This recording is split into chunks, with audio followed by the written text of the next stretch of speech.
त्यांचा दौरा होता, शेवटच्या टप्प्यात निवडणूक आली आणि त्यांचा दौरा होता. कसा फायदा होईल या निमित्ताने?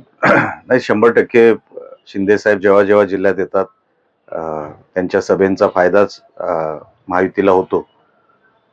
आणि आज मोठ्या प्रमाणामध्ये तुम्हाला ही सभा मोठ्या उत्साहामध्ये पार पाडताना तुम्हाला दिसेल. मोठ्या संख्येने लोक तिथे उपस्थित राहतील, उत्स्फूर्तपणे लोक तिकडे येतील आणि एक कार्यकर्त्यांमध्ये जोश आहे.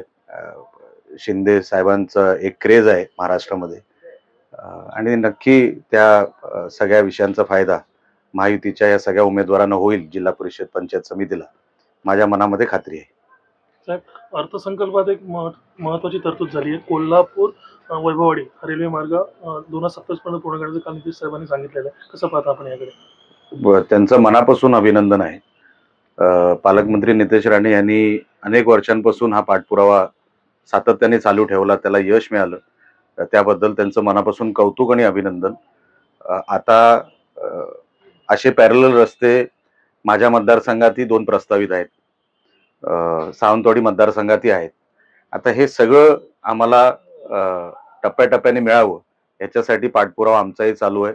सन्माननीय पालकमंत्री आमच्याही मतदारसंघाच्या ह्या सगळ्या कामांसाठी पाठपुरावा करतायत. लवकरात लवकर या सगळ्या कामांना यश येईल. मागील वर्षभरात साहेब कुडाळ आणि मालवण मतदारसंघात रस्त्यांची कामं मोठ्या प्रमाणात झालेली आहेत. डांबरीकरण असेल, त्यांचं गटारीकरण असं झालेलं आहे. तुम्ही स्वतः आमदारात या वर्षभरात तुम्ही कसं पाहता सर? पहिले तर तुमचे मी आभार मानतो. तुम्ही ह्या कामांची दखल घेतली त्याबद्दल मी तुमचे आभार मानतो.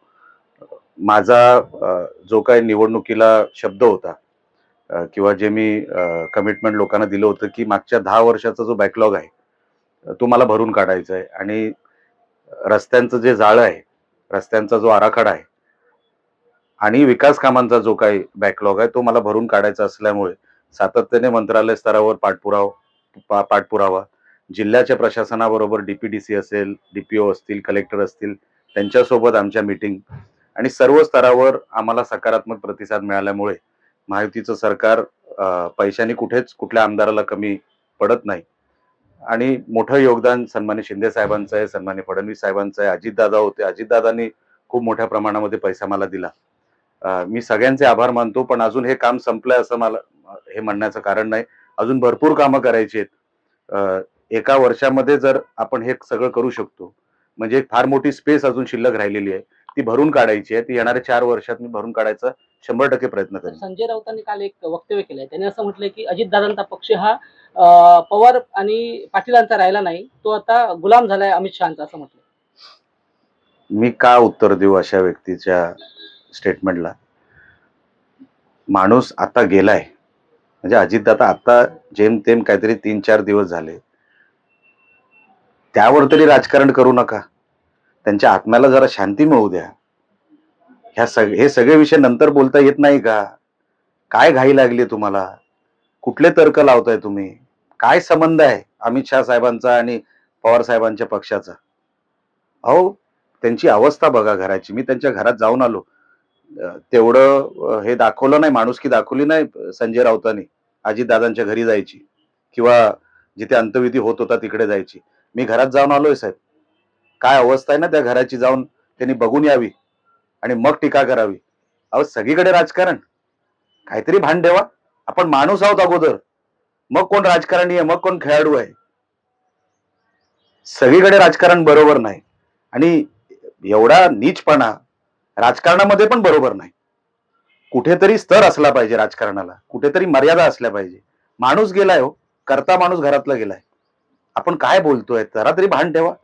सगळीकडे नीचपणाने वागू नका. बरोबर नाही. महाराष्ट्राच्या कल्चरसाठी पण बरोबर नाही. ही काय महाराष्ट्राची संस्कृती नाही. राज्यसभेमध्ये काल त्यांनी एक असाही उल्लेख केलाय की अजित पवारांच्या विमानामध्ये भाजपच्या भ्रष्टाचाराची फाईल होती. म्हणून मी तुम्हाला बोललो ना, सगळीकडे राजकारण करणं बरोबर नाही. ते उद्या काही म्हणू शकतात. त्या माणसाला काय आहे का कोणाचं? त्यांना काय फिलिंग आहेत काय कुठल्या कोणाच्या कुटुंबाबद्दल? मी त्या माणसाच्या प्रश्नांना उत्तर का देऊ? आणि कुठली फाईल कुठे आहे हे संजय राऊतांना कोण सांगून करताय का? पण तुमच्या समोर ते काय जे पुढी सोडतात ना, ते तुम्ही रोजच्या रोज बोलता. त्यांना वाव मिळतो. तुम्ही वावच देऊ नका अशा माणसाला. दोन दिवसात महाराष्ट्र विसरेल आहे संजय राऊताला. तुम्ही जर त्याला वाव दिला नाही ना हे सगळं विचारून, कुठे काय हातपाय नाही, कुठल्या विषयाला कुठे संबंध नाही, काही बोलायचं त्यांनी आणि आम्ही उत्तर द्यायचं, एवढे काय स्वस्त आम्ही झालो नाही.